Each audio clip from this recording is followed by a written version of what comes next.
What is going on, YouTube people? New Cards and Comics here for another edition of the weekly sports card market update.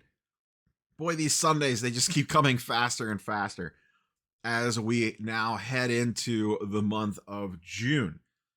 As you're listening to this, I am probably walking around a local show, Strongsville show today. I think I'm going to go up there for that one. Haven't been up to one in a hot minute, so I think I'm going to run up there and check that bad boy out. And I am on the fast-tracked Fanatics Fest. 3 weeks to go. I will be in the big NYC, seeing what sort of changes they have made to that show. If you missed it, I did have a sit-down interview with Lance Fensterman, the CEO of Fanatics Events, on Friday, about 30 minutes long or so. So if you're curious about what's going on at Fanatics Fest, you could swing over and check out that little conversation that we had. Talked about some improvements, some things they like, some things that they didn't like about last year's show and heading into this year's show.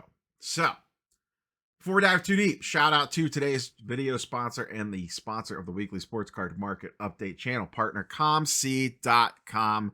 They have a big TCG event going on right now. 25% off submissions.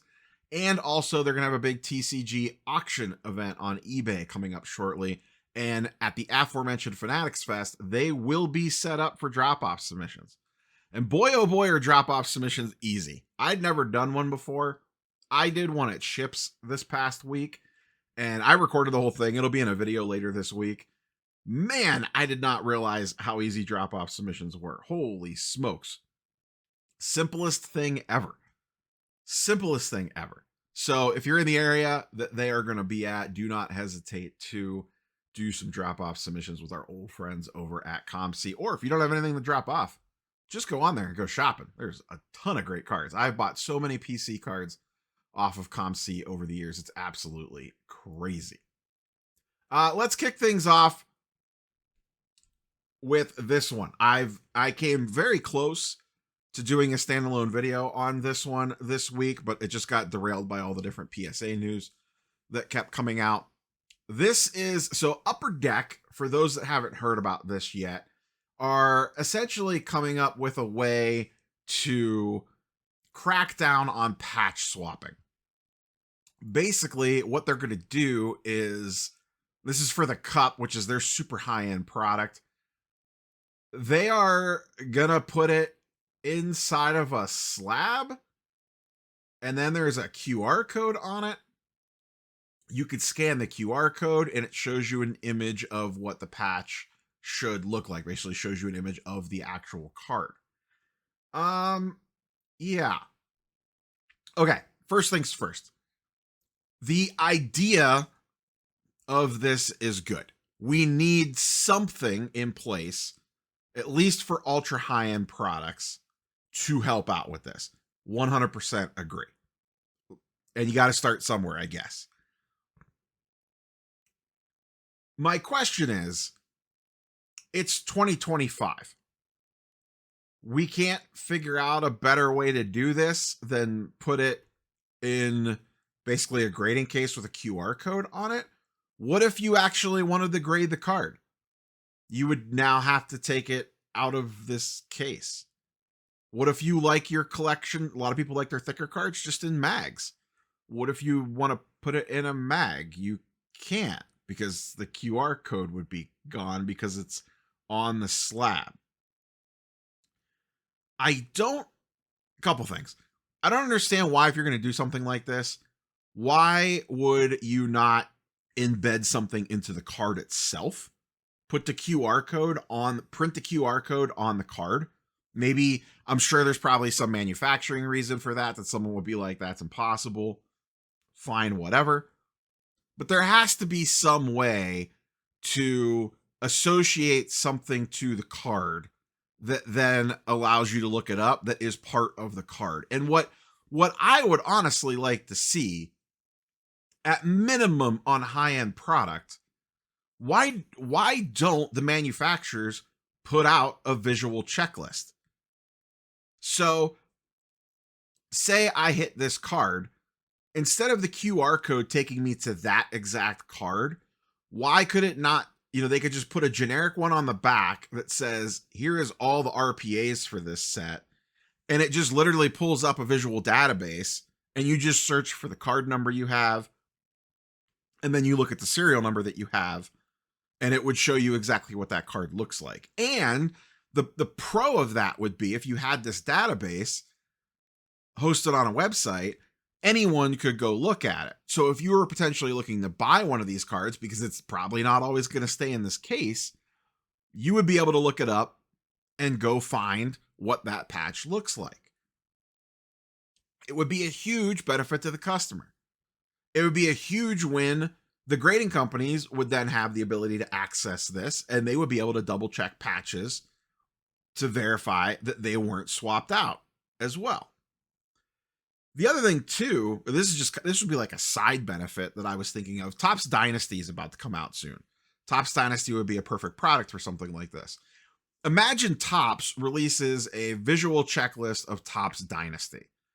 And I could go on there and I could look at all of Jose Ramirez's cards. And I could say, man, this one in particular, this patch, just chef's kiss. I love this card. I have to have it.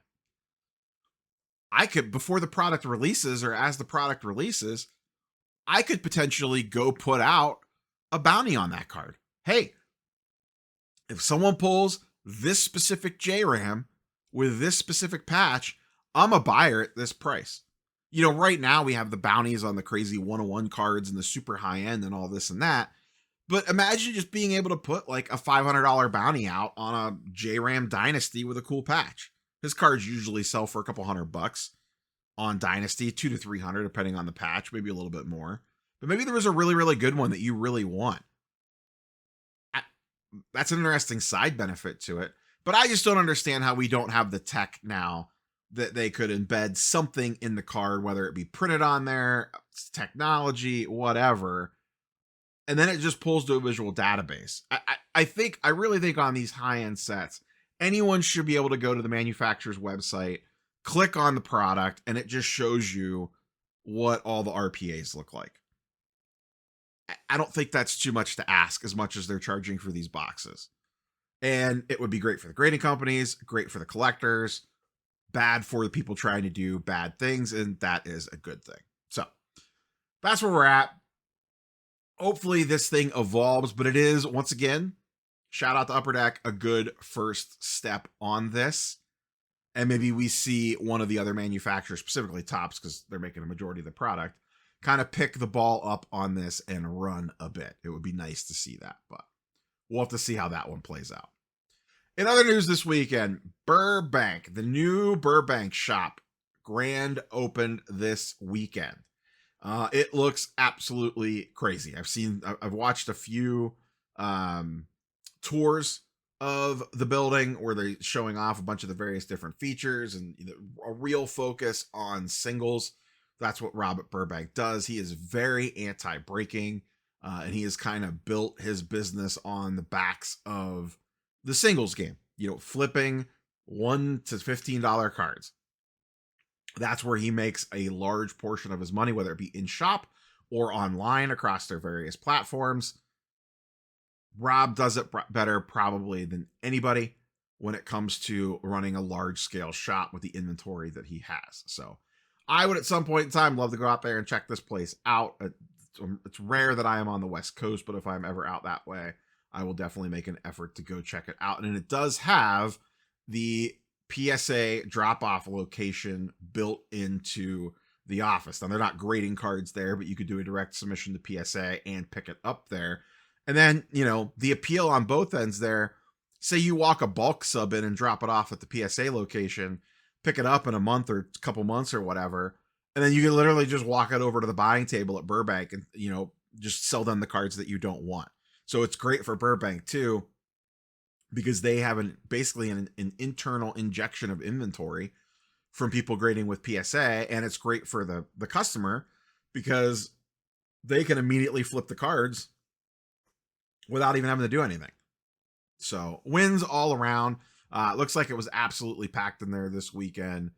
fun stuff out there on the West Coast. We talked about Fanatics Fest a little bit. Like I said, I'm excited for that show to come up. I thought it was a really good card show last year. Not the biggest thing in the world. It's not the National. I don't think it'll be the National. It's not trying to be the National. But they have some cool stuff announced. They have a bunch of different panels.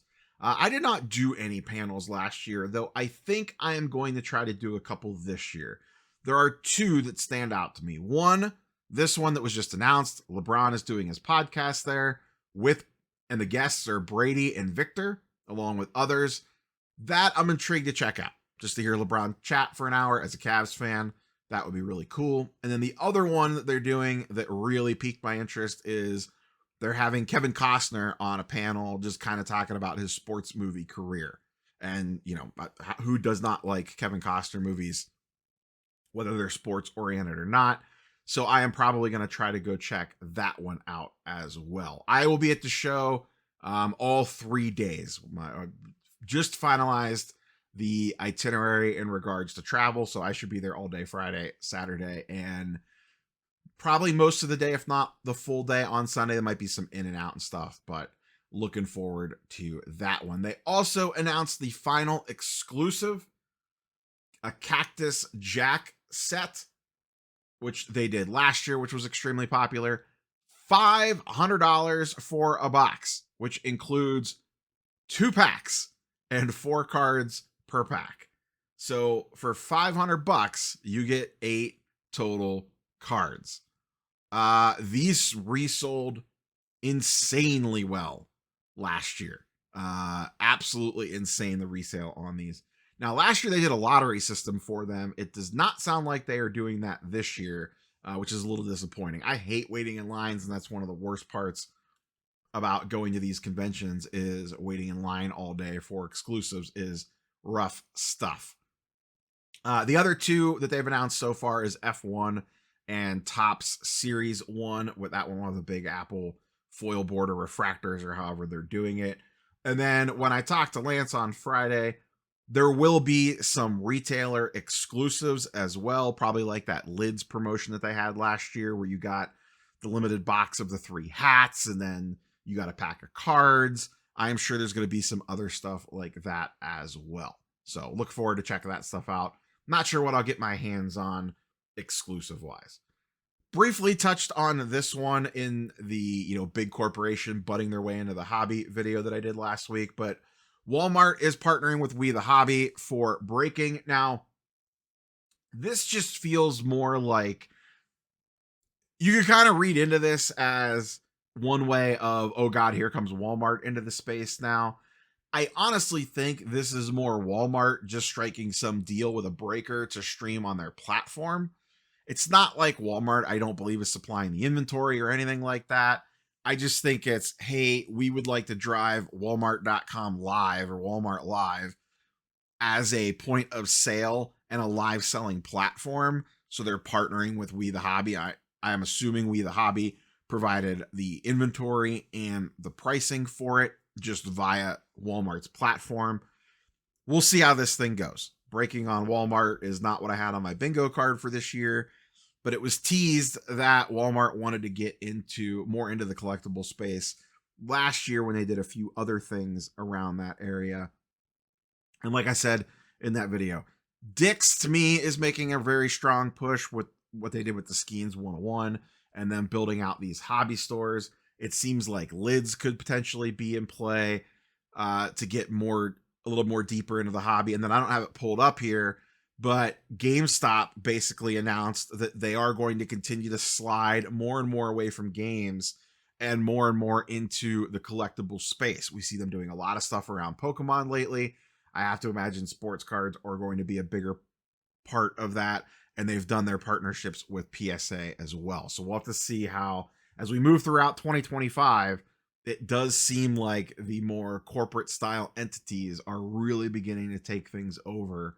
And the other big companies like to partner up with them because it gives you a lot of locations. It gives you a lot of streamlined stuff. So let's see how things go. PSA news. I'm not going to spend a ton of time on this. I did multiple videos on it last week. If you missed it and you want the full details, go check that out. The first one is PSA is adding 2 locations, one in Texas, one in Florida. The Texas one will primarily be tickets. The Florida one sounds like will primarily be cards. It is located next door to SGC's headquarters. Take that for what you will. I am of the opinion this is bad news for SGC long term. A lot of people are saying it's basically split down the middle, just kind of reading through my comments and reading through the comments on like Dustin's video and stuff. Some people are, hey man, this is a huge advantage from a cost saving standpoint. They already own the building via collectors. There's, tax advantages. There's bulk shipping advantages. There's maybe some things they could streamline on the back end to save money there. And maybe that's all true. And maybe I'm completely wrong on this. Like I said, I've been wrong plenty over the last 5 years. So maybe I'm wrong on this one. I don't think I am, but time will tell. The flip side of it is, if they ever wanted to absorb SGC, boy, oh boy, does this make it a lot easier, because you could just have all the team members that you want to keep walk down the hallway. And all of a sudden they are PSA graders. So we'll see. Time will tell on this one. And a lot of it could be they might not even know yet. And if SGC is continuing to churn out a good profit, they may never touch them. But if things slow down, if things aren't going as well, if they're maybe not quite making money hand over fist, then maybe they revisit it and it changes then. Who knows? Probably Nat Turner, but nobody else really knows at this point. The other PSA news was the survey and a bunch of hullabaloo about the cleaning. This one, they initially put out the survey saying one thing and then very quickly changed it like the next day, because the first question was worded, shall we say, poorly or maybe misinterpreted. And then they kind of changed the language on it to clean things up, because the first version of the question sure made it sound like that they were going to be using product on the cards. The second version of the question does not. They are drastically different questions. To me, the big thing from this survey, the cleaning is getting all, because it's good clickbait. Let's be honest. It's good social media fodder. PSA and card cleaning. It's a match made in heaven when it comes to social media stuff. To me, the bigger things were the selling features. Some of that stuff looks really interesting. Being able to submit offers on cards that are in the grading process, being able to create want lists / wish lists, being able to scan your cards at home to see if there is an offer for them online in the PSA vault is extremely interesting. There was a ton of really quality of life improvements in that survey that, may or may not happen. They're just judging interest. And I'm sure most of the things in there will probably come to fruition when it comes to like the buying and selling features. I'm guessing they are probably looking at which ones to prioritize. The one that wasn't really clear cut that intrigued me the most was the hint at trading in the PSA vault. That is very interesting to me. I would love to do trades online. There's just not really a safe way to do it. And I don't really love the Veriswap platform and kind of how they operate things. I've never used them. I don't have a bad experience with them, but I've heard enough things to kind of at least make me go, I don't know if I feel like messing with this. So I hope that's something that they would eventually roll out as well. We'll see what happens. And nothing in there. No survey questions about should we have backyard breaks back in the building again. Unfortunately, that would have been a fun one to answer. With that, let's jump over to some charts and graphs really quickly. Just got a couple of things to look at here as I want to get this finished up. I am recording prior to Pacers-Knicks Game 6, and I want to get settled in for that. Over in Market Movers, link in the description down below if you want your own version of charts and graphs. You could find a coupon code down there that will get you a couple weeks for free and 20% off your subscription for life. First up, one of the hottest names in all of sports right now, but baseball specifically, Jack Caglione, Royals prospect, first round pick in the 2024 class just a few months ago, is absolutely destroying the baseball. He was just destroying at AA. hitting home runs left, right, and center. Got called up to AAA and is on an absolute tear at AAA. I think he hit another 2-run home run on Friday night or Thursday night, but just very recently hit another one. And his prices the past week or so have skyrocketed. His base Bowman auto raw is up to $500. That is a 140% increase since the beginning of the year. I purposely cut these charts at the end of January. The product came out in December, so all the prices were really high, and then they kind of, normalized into late January. You can see his prices were very stable January to February, and then he had a really good spring training. Things kind of popped off, cooled down, and then popped off again. Very typical prospect behavior in regards to price action. PSA 10s, $908, up 121% over there, with some sales even getting close to the $950,000 mark. Once again, cards are going absolutely crazy for him. The 2024 Bowman draft class is having a very, very strong start to the season. I was curious to see how wax prices were going on this one. Sapphire boxes since the beginning of the year are up 61%. Super jumbos are up 40%, and regular jumbos are up 40% on Bowman draft. This class is carried by Caglione and Chase Burns, who is, I've talked about in recent weekly market updates. Top pitching prospects for the Reds, has been absolutely insane. Just crazy strikeout numbers. And then there's a bunch of other guys in there that just have not done a ton yet. The Indians' #1 pick, Travis Bazzana, is in there. And like I said, a handful of other guys. But Jack and Chase alone could potentially carry this product, at least in the short term. Once again, these are kids. God knows what'll happen once they get to the majors. But both those guys so far seem super legit, and the prices are moving based off their performances. Let's swing over, look at just a little bit of basketball. Last week, we looked at like SGA and Halliburton and the guys that have really kind of taken off. I was curious, and boy, oh boy, this didn't take long. Anthony Edwards already down 20% after getting smoked by the Thunder. I don't think anyone should have been super surprised by that. The Thunder have been the best team in the NBA all season long, and they just look like they're on a mission. I don't think whoever comes out of the East is winning that series. I think the Thunder are going to crush whoever comes out of the East. But Ant-Man on the way down, and Jalen Brunson on the way down as well. His stuff is down 27% over the last 2 weeks. His stuff got really hot during the Celtics series, and it has cooled way off as the Pacers have kind of taken control of that series. Once again, we'll see what happens tonight. Maybe it's going to a game 7. Who knows? Or, well, I don't know yet.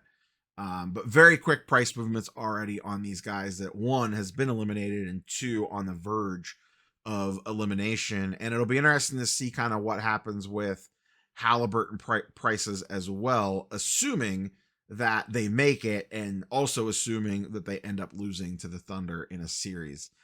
Pacers Thunder should actually be a pretty fun series. Knicks Thunder would be entertaining just from the guard standpoint. It is fun watching a game on TV in the Garden in these stakes. The energy in that building seems absolutely wild. That is all I got for you boys and girls today.